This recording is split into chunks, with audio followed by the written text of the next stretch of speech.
BCCL Sourav ഗാംഗുലിക്ക് captain പദവി നൽകിയ സമയം അടിക്ക് തിരിച്ചടി നൽകാൻ ഇന്ത്യൻ ടീമിനെ പഠിപ്പിച്ച ദാദയുടെ ആവനാഴിയിലെ ഏറ്റവും മൂർച്ചയേറിയ ആയുധം അതായിരുന്നു അന്ന് യുവരാജ്. ഈ മനുഷ്യൻ നമ്മളെ അമ്പരപ്പിച്ച ഒട്ടനവധി സംഭവങ്ങളുണ്ടെങ്കിലും നമ്മുടെ മനസ്സിൽ ആദ്യം ഓടിയെത്തുന്നത് 2007 T20 വേൾഡ് കപ്പിൽ ഫ്ലിൻറ്റോഫിന് കൊടുത്ത നല്ല ചുട്ട മറുപടി തന്നെയാണ്. അന്ന് ഒറ്റയ്ക്കൊരു തൃശൂർ പൂരമായി മാറി 6 പന്തുകളും ഗാലറിയെ ചുംബിച്ചപ്പോൾ അന്ന് പിറന്നത് 12 ബോളുകളിൽ നിന്ന് അർദ്ധ സെഞ്ചുറി എന്ന ചരിത്രം കൂടെയാണ്. അങ്ങനെ തന്റെ കരിയറിലെ ഏറ്റവും പീക്ക് ടൈമിലാണ് വിളിക്കാത്ത അതിഥിയായി ക്യാൻസർ കടന്നു വരുന്നത്.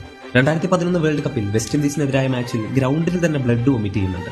അമ്പയർ കളി തുടരാൻ വിലക്കിയെങ്കിലും അതിനെ വകവയ്ക്കാതെ യുവി ബാറ്റ് ചെയ്തു. ഫൈനൽ മാച്ചിന് മുമ്പായി ചില അസൗകര്യങ്ങൾ അനുഭവപ്പെടുന്നുണ്ട്.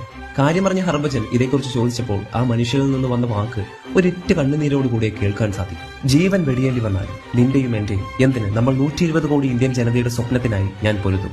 ക്രിക്കറ്റ് എന്ന വികാരത്തിന് തന്റെ ജീവനേക്കാളും വിലമതിച്ച യുവിയുടെ വാക്കുകൾ നമ്മളോട് പറയാതെ പറയുന്നുണ്ട്. ജീവിതം ഒരു പോരാട്ടമാണ്. പൊരുതാൻ ചെറുത്തു നിൽക്കുക തന്നെ വേണം. ഒരു നാൾ